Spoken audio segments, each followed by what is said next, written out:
जाति भाषा वर्ण लिङ्ग भेष आदि इत्यादिको बिचमा काट्टो छिनो मचाउने, विभिन्न जाति जनजातिको बिचमा लडाइँ झगडा मचाउने यो हिन्दू अतिवादीहरू प्रकारान्तरले क्रिस्चियन मिसनरीसँग जोडिएका हुन्छन्। यो फोटो जलाउनेहरू वास्तविक रूपमा अपराधी हुन्। अपराधीको कुनै भाषा हुँदैन, भेष हुँदैन, जाति हुँदैन, वर्ण हुँदैन, लिङ्ग हुँदैन। अपराधी कसैको दाइ हुँदैन, भाइ हुँदैन, दिदी हुँदैन, बहिनी हुँदैन। अपराधी भनेको अपराधी हो। त्यसलाई कानुनी कठघरामा उभ्याएर कडाभन्दा कडा सजाय दिनुपर्छ। तपाईँको आरोप मात्रै होला यो त? कहाँ हुन्छ? रिसर्चले बताएको छ। खबरदार कसैले पनि महानायक राजेश हमालको फोटो जलाउने धृष्टता नगर्नु।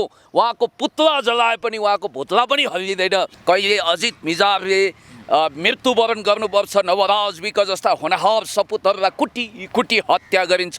सम्झना विकको बलात्कारपछि हत्या गरिएको छ। मरिनी देवीलाई बोक्सीको नाउँमा दिशा खुवाइएको छ।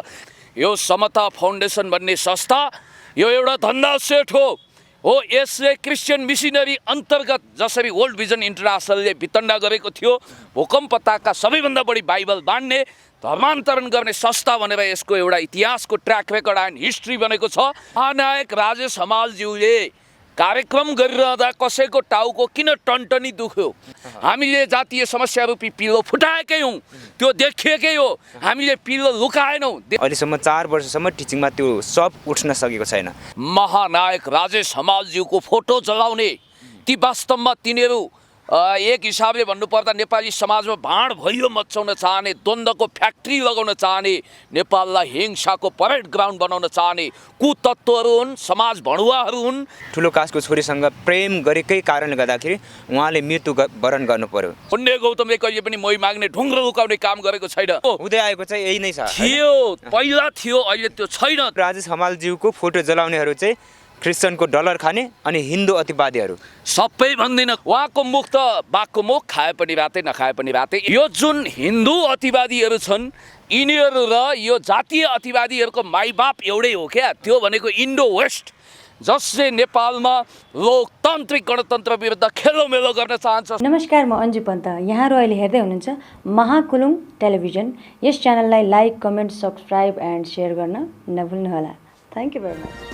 विश्वको सर्वोच्च धरातलको आवाज महाकुलुङ अनलाइन टेलिभिजन। नमस्कार, महाकुलुङ टेलिभिजन लगायतका अन्य सम्पूर्ण मिडियामा यहाँलाई हार्दिक स्वागत छ। म अजय अलङ्कार।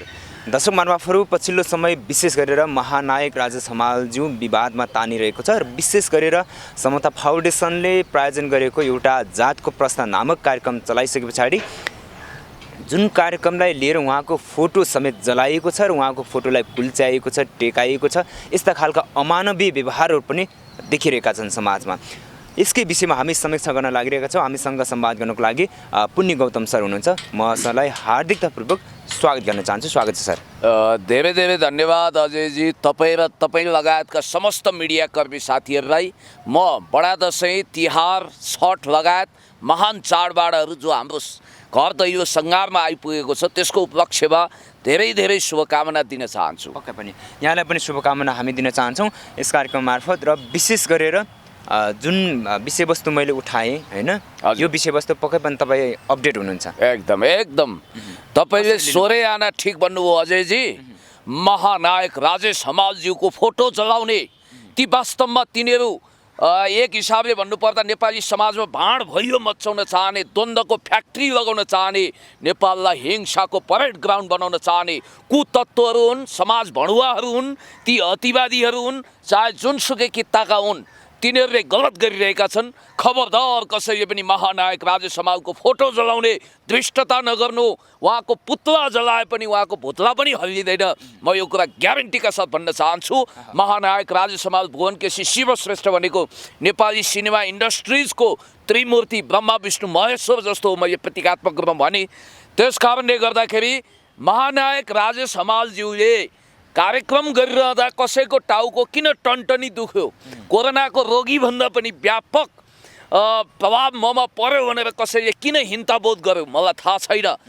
वास्तविक हिन्दूहरू वास्तविक वैदिक सनातनीहरू कहिल्यै अतिवादी हुन सक्दैनन्। उनीहरू काम क्रोध लोभ मोह मद मात्सर्यबाट मुक्त हुन्छन्, मुक्तात्मा हुन्छन्। तिनीहरूले कहिल्यै पनि दुर्वासाले जस्तो क्रोध पोख्दैनन्, कसै विरुद्ध घृणा फैलाउँदैनन्। त्यसकारण नेपाली समाजमा the clash of civilisation and remaking of world order written by Samuel P Huntington त्यसलाई घोकेर जाति भाषा वर्ण लिङ्ग भेष आदि इत्यादिको बिचमा काट्टो छिनो मचाउने, विभिन्न जाति जनजातिको बिचमा लडाइँ झगडा मचाउने नेपाललाई सन् 1990 को दशकको रुवान्डा जस्तो जसरी हुटु र तुट्सी जुधाएर 10औं लाखको कत्लेआम भएको थियो, त्यसै गरी नेपालमा द्वन्द्व मचाउन चाहने तत्त्वलाई हामी ढिम्किन पनि दिँदैनौँ। यहाँ दुईवटा अतिवाद हाबी भएको छ। हो, प्रश्न राख्न सकिन्छ। म पनि एउटा पिएचडी लेभलको मान्छे हुँ। महानायक राजेश हमालज्यू पनि वेल एजुकेटेड व्यक्तित्व हुनुहुन्छ, एउटा सुसंस्कृत परिवारबाट आउनुभएको छ। उहाँले त्यो कार्यक्रमको नाम उत्पीडनको सवाल अथवा विभेदको सवाल अथवा राष्ट्रको सवाल भनेर पनि राख्न सक्नुहुन्थ्यो। त्यो त उहाँको छनौट हो। अर्को कुरा एउटा चाहिँ तपाईँलाई म स्पष्ट रूपमा भन्न चाहन्छु, पुण्य गौतमले कहिले पनि मोही माग्ने ढुङ्ग्रो लुकाउने काम गरेको छैन। महानायक राजेश हमालज्यूले मलाई यति विश्वास गर्नुहुन्छ, यति प्रेम गर्नुहुन्छ कि उहाँको भाइको 13औं पुण्यतिथिमा उहाँले नै टेलिफोन गरेर मलाई बोलाउनु भएको थियो। र म यति कुरा च्यालेन्जका साथ भन्छु, राम्रो शैक्षिक ब्याकग्राउन्ड भएका महानायक राजेश हमालज्यू, यो समता फाउन्डेसन भन्ने संस्था यो एउटा धन्दा सेट हो। यसले क्रिस्चियन मिसनरी अन्तर्गत जसरी वर्ल्ड भिजन इन्टरनेसनलले वितण्डा गरेको थियो, भूकम्पताका सबैभन्दा बढी बाइबल बाँड्ने धर्मान्तरण गर्ने संस्था भनेर यसको एउटा इतिहासको ट्र्याक रेकर्ड एन्ड हिस्ट्री बनेको छ। त्यसकारण महानायक राजेश हमालज्यूले उहाँको मुख त बाघको मुख, खाए पनि रातै नखाए पनि रातै, यसबाट पिण्ड छुटाएर नयाँ तरिकाले अगाडि बढ्नु हुनेछ भन्ने आशा भरोसा विश्वास लिएको छु। र एउटा कुरा ख्याल गर्नु, यो फोटो जलाउनेहरू वास्तविक रूपमा अपराधी हुन्। अपराधीको कुनै भाषा हुँदैन, भेष हुँदैन, जाति हुँदैन, वर्ण हुँदैन, लिङ्ग हुँदैन। अपराधी कसैको दाइ हुँदैन, भाइ हुँदैन, दिदी हुँदैन, बहिनी हुँदैन। अपराधी भनेको अपराधी हो। त्यसलाई कानुनी कठघरामा उभ्याएर कडाभन्दा कडा सजाय दिनुपर्छ भनेर मनसावाचा कर्मणा पुण्य गौतमले हर हमेसा आवाज बुलन्द गर्ने गर्छ। र अर्को कुरा पनि म तपाईँलाई स्मरण गराउन चाहन्छु, यो जुन हिन्दू अतिवादीहरू छन्, यिनीहरू र यो जातीय अतिवादीहरूको माइबाप एउटै हो क्या। त्यो भनेको इन्डो वेस्ट, जसले नेपालमा लोकतान्त्रिक गणतन्त्र विरुद्ध खेलोमेलो गर्न चाहन्छ, समाजवादतर्फ अगाडि बढिरहेको समाजमा हर्डल गर्न चाहन्छ, तनाव भड्काउन चाहन्छ, दङ्गा फसाद होस् भन्ने चाहन्छ। र यी हिन्दू अतिवादीहरू हो वास्तविक हिन्दू। मैले फेरि पनि तपाईँलाई भने, ऊ शान्त हुन्छ, अहिंसक हुन्छ, शालीन हुन्छ, सर्वधर्म समभावको नीति अपनाउँछ। र एउटा कुरा ख्याल राख्नु, यो कुख्यात जातीय प्रथा नेपालमा छैन भनेर तपाईँले अहिले ढुक्क भएर निदाउने अवस्था छैन। हो, संविधानले त्यसलाई वर्जित गरेको छ। त्यो अपराधको कोटीमा राखेर कडाभन्दा कडा सजाय दिनुपर्छ भन्ने मान्यता राखेको छ। ठ्याक्कै म तपाईँलाई विषयवस्तुतिर लान चाहन्छु। जस्तो उहाँको फोटो जलाइयो, त्यसमा तपाईँको विमति रह्यो, एकदम तपाईँको आक्रोश त्यसमा छ। र विशेष गरेर अहिले जातको प्रश्न नामक कार्यक्रम आइरहेको छ। लगभग 12-13 एपिसोड पुगिसक्यो होला। पहिलो एपिसोड चाहिँ अजित मिजारज्यूको, जो साँच्चीकै अन्यायमा परेका, जो चाहिँ आफूभन्दा ठुलो कास्ट भन्ने जो चाहिँ छोरी, ठुलो कास्टको छोरीसँग प्रेम गरेकै कारणले गर्दाखेरि उहाँले मृत्यु वरण गर्नु पर्यो। 17 वर्षीय अजित मिजार, जो चाहिँ हामी 5 खलमा पुगेर उहाँको थुप्रैचोटि हामीले पनि उठाइसकेका थियौँ विषयवस्तु। यो विषयमा राम्रै अपडेट मलाई पनि छ। अहिलेसम्म 4 वर्षसम्म टिचिङमा त्यो सब उठ्न सकेको छैन। भनेपछि साँच्चीकै दलितहरू जो चाहिँ पानी चल्ने र नचल्ने भनिन्छ एउटा व्यवस्था छ, वर्ण व्यवस्था, त्यो हिसाबले हेर्दाखेरि प्रेम गरेकै कारणले गर्दाखेरि मृत्यु वरण गर्नु परेको छ, होइन? यस्तो खालको अहिले यो ठ्याक्कै जातको प्रश्नले उजागर गरिरहेको छ। यो कार्यक्रम आउन चाहिँ स्वाभाविक छ कि छैन? यस्तो कथित उच्च जातीय अहङ्कारवाद विस्फोटक अवस्थामा पुग्दा कहिले अजित मिजारले मृत्युवरण गर्नुपर्छ, नवराज विक जस्ता होनहार सपुतहरूलाई कुटी कुटी हत्या गरिन्छ। सम्झना विकको बलात्कारपछि हत्या गरिएको छ। यो कुरीति, यो कुसंस्कार हाम्रो सामन्ती तन्त्रसँग जेलिएको सांस्कृतिक र सामाजिक अतिवादले पैदा गरेको एउटा खतरा हो। त्यसकारण त्यो खतरा विरुद्ध हर हमेसा हामीले आवाज बुलन्द गर्नुपर्छ, म तपाईँलाई भन्न चाहन्छु। भनेपछि यो कार्यक्रम जायज छ? म आउँदैछु होइन त्यो कुरामा आउँदैछु। जस्तो हाम्रो संसदले 2067 सालमा नेपाललाई जातीय छुवाछुत मुक्त देश भनेर घोषणा गर्यो। मुलुकी ऐन 2020 पनि स्पष्ट भयो जातीयता भनेको यो कुख्यात चलन हो, यसलाई अन्त्य गर्नुपर्छ भनेर स्पष्ट रूपमा किटान गरेको छ भने यो वर्जित अपराधको कोटीमा राखेर यसलाई व्याख्या गर्नुपर्छ, व्यवहार गर्नुपर्छ। तर समाजमा हेर्नुहोस् त, खास गरी यो सुदूरपश्चिम अथवा पश्चिम क्षेत्र अथवा यो मध्य तराईमा जुन खालको विभेद छ नि, मरिनी देवीलाई बोक्सीको नाउँमा दिशा खुवाइएको छ, कति मान्छेको हत्या गरिएको छ। त्यसकारण केही अतिवादीहरू जो फेरि नेपाललाई पुरानो युगमा फर्काउन चाहन्छन्, राजा महाराजाहरूको शासन स्थापित गर्न चाहन्छन् अनि शाह वा राणा वंशीय डाइनेस्टी स्थापित गरेर उसैको अगाडि घुँडा टेकेर तुमैव वातास पिता तुमैव सर्वम मम देव देव भावमा गिडगिडाउन चाहन्छन्, नेपालमा जातीय भड्कारो मचाउन चाहन्छन्। त्यस्ता तत्त्वहरूदेखि सावधान, किनभने लोकतान्त्रिक गणतन्त्र भनेको त्यो सिस्टम हो जसले सबै जाति, भाषा, वर्ण, लिङ्ग, महिला, आदिवासी, दलित, जनजाति, सीमान्तकृत आदि इत्यादिलाई संविधानमै कोटा छुट्याएर समावेशी प्रणाली अन्तर्गत एउटा समानुपातिक सिस्टममा ल्याएर राज्यको मूल प्रभावमा समावेश गरेको कुरा यहाँ कति त्यस्ता ठुला एलिट क्लासलाई मन परेको छैन। सामाजिक अभियन्ताको कभरमा आएका नक्कली ठकुरीहरूले बेला बेलामा वितण्ड मचाएको पनि तपाईँलाई थाहा छ।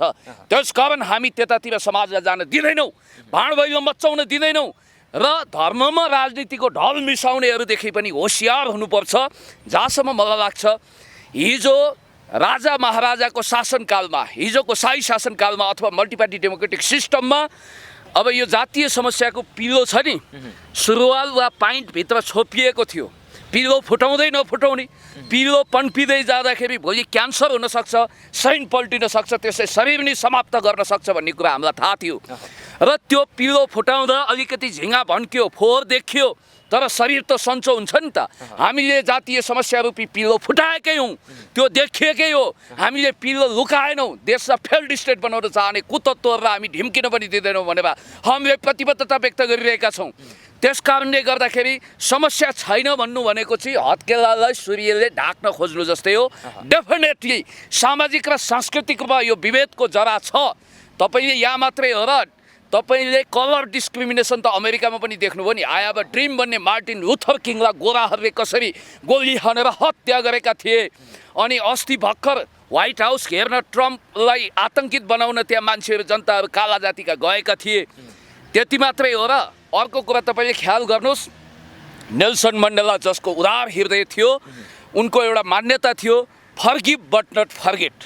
उनले आफ्ना कट्टर ज्यानी दुश्मन, रगतको प्यासा बनेको म्याङ्गोसुथो बुथुलोजी, जुलुइन काथा फ्रिडम पार्टीको म्याङ्गोसुथो बुथुलोजीलाई पनि ल्याएर गृहमन्त्री बनाउनु भएको थियो। एफडब्ल्यू डे क्लार्कलाई उहाँले उपराष्ट्रपति बनाउनु भएको थियो। उहाँको परम मित्र बिशप डेस्मन्ड टुटुको एउटा स्वीकारोक्ति म तपाईँलाई सुनाउन चाहन्छु। गोराहरू हाम्रो देशमा बाइबल लिएर प्रवेश गरे अनि हाम्रो हातमा बाइबल थम्याए, आँखा चिम्लिएका थियौँ। आँखा खोल्दाखेरि हाम्रो जमिन गोराहरूको हातमा थियो, हामीसँग केवल बाइबल थियो भनेर बिशप डेस्मन्ड टुटुले भन्नुभएको एउटा निर्मम यथार्थलाई पनि तपाईँले स्वीकार गर्नुपर्छ। र हामी भन्न चाहन्छौँ क्रिस्चियन मिसनरीको खेलो फड्को गर्ने, डलर युरो भारूको आधारमा धर्मान्तरण गर्ने नेपालको परम्परागत संस्कृति सभ्य भव्य। म एउटा सोसियलिस्ट हुँ, म एउटा डाइलेक्ट्रिक मेटेरियलिजममा विश्वास गर्छु, म अन्धविश्वासमा विश्वास गर्दिनँ। तर म भन्छु कुनै धर्मलाई काखमा लिएर कसैलाई पाखा गर्ने त्रेतायुगकालीन कैकैको व्यवहार गर्न पाइँदैन। सर्वधर्म समभाव, सेकुलरिजमको मान्यता के भने राज्यको कुनै विशेष धर्म हुँदैन। एउटा धर्म चाहिँ विशेष, अरू केही पनि होइन भनेर पेलदाल जेलदाल ठेलठाल गर्न पाइँदैन। सामदाम दण्डभेद नीतिको हुँदै आएको चाहिँ यही नै छ थियो, पहिला थियो, अहिले त्यो छैन। त्यही भएर त छटपटाइरहेका छन् वर्षायामका जुका जस्तो भएर। यो लोकतान्त्रिक गणतन्त्र विरुद्ध फाँसीको फन्दा भएर जाइ लाग्न चाहने एकल जातीय अधिकारवादीहरू अहिले सडकमा सल्लाइरहेको तपाईँ देख्नुहुन्छ। र अर्को कुरा म तपाईँलाई भन्न चाहन्छु, 374 किलोमिटर भूगोल समेटिएको महान नक्सा जारी भइसकेपछि, कालापानी लिपुलेक लिम्पियाद्वारा हाम्रो निशाना छापमा समावेश भइसकेपछि, नरेन्द्र दामोदर दास मोदीको हनुमानगिरी गर्ने, चम्चागिरी गर्ने दासानुदास हनुमान दासहरू अनेक रूप र रङमा अहिले लोकतान्त्रिक गणतन्त्र विरुद्ध खनिएका छन्, सरकार विरुद्ध खनिएका छन्। तिनीहरूले पनि यो वितण्ड मचाउन खोजिरहेका छन्। यो हिन्दू अतिवादीहरू प्रकारान्तरले क्रिस्चियन मिसनरीसँग जोडिएका हुन्छन्। जातीय अतिवादीहरूको पनि माइबाप उही हो, गङ्गोत्री उही हो। एउटा इन्ट्रेस्टिङ उदाहरण दिन चाहन्छु। जस्तो नेपालको नेपाली काङ्ग्रेस र भारतीय काङ्ग्रेसमा अलिकति फरक छ।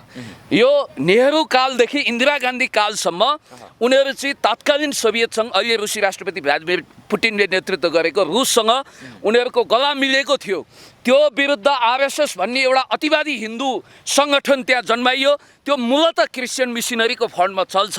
आन्तरिक रूपमा हेर्दा हिन्दू अतिवादी जहिले पनि हिंसा मचाउने, द्वन्द्व मचाउने र त्यो आरएसएसको जगमा यस एब्सोल्युटली करेक्ट, त्यसलाई भनिन्छ कन्स्पिरेसी थ्योरी। तर तपाईँको आरोप मात्रै होला यो त? कहाँ हुन्छ? रिसर्चले बताएको छ। रामचन्द्र गुहाको हिस्ट्रीमा जानुहोस् न तपाईँ, उहाँले लेखेको। र त्यो आरएसएसको जगमा उभिएको बिजेपी, नरेन्द्र दामोदर दास मोदी त्यसैबाट प्रधानमन्त्री बनेका छन्। यहाँ तपाईँलाई एउटा कुरा थाहा छ, मोदीलाई टाउको दुख्दा यहाँका धार्मिक अतिवादी वा राजावादीहरूले सिटामोल खाएका छन्। यिनीहरू उनैको सिता खाएर उनैको गीता गाउँछन्। यिनीहरू राष्ट्रवादी होइनन्।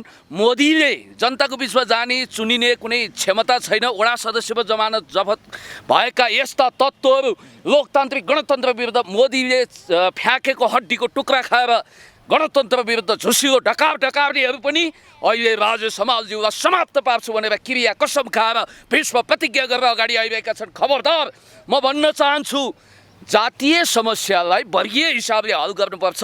यी चरम उग्र जातिवादीहरू पनि गलत छन्। यिनीहरू पनि कतै न कतै परिचालित छन्। यिनीहरू पनि युरो डलर भारूको युरिया हालेर हलक्कै हुर्किएका विष हुन्।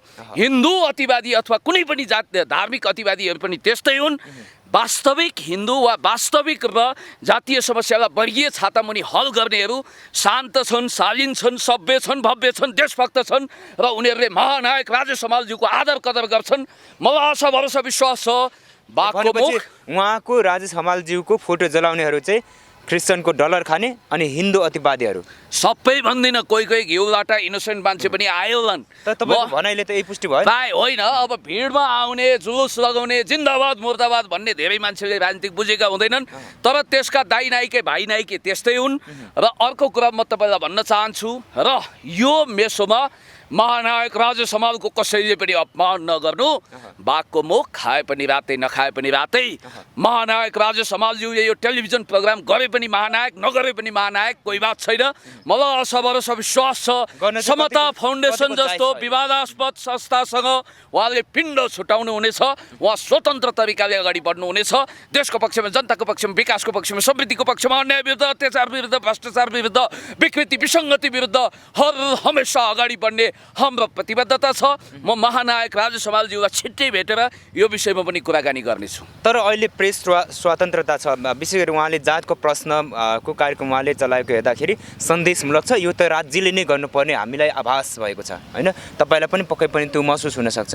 तर उहाँले यो एकजनाले नेतृत्व गरेर गर्दैमा अर्थात् चाहिँ त्यो त्यसमा जातीय हिंसा भड्काउने, धर्मको कुरा क्रिस्चियन अति राम्रो, हिन्दू नराम्रो भन्ने कुरा पनि छैन, होइन? जसले गर्दाखेरि चाहिँ अहिले समाजमा घटिरहेका जुन घटनालाई टपक्क टिपेर चाहिँ माला उन्ने काम गर्नुभएको छ।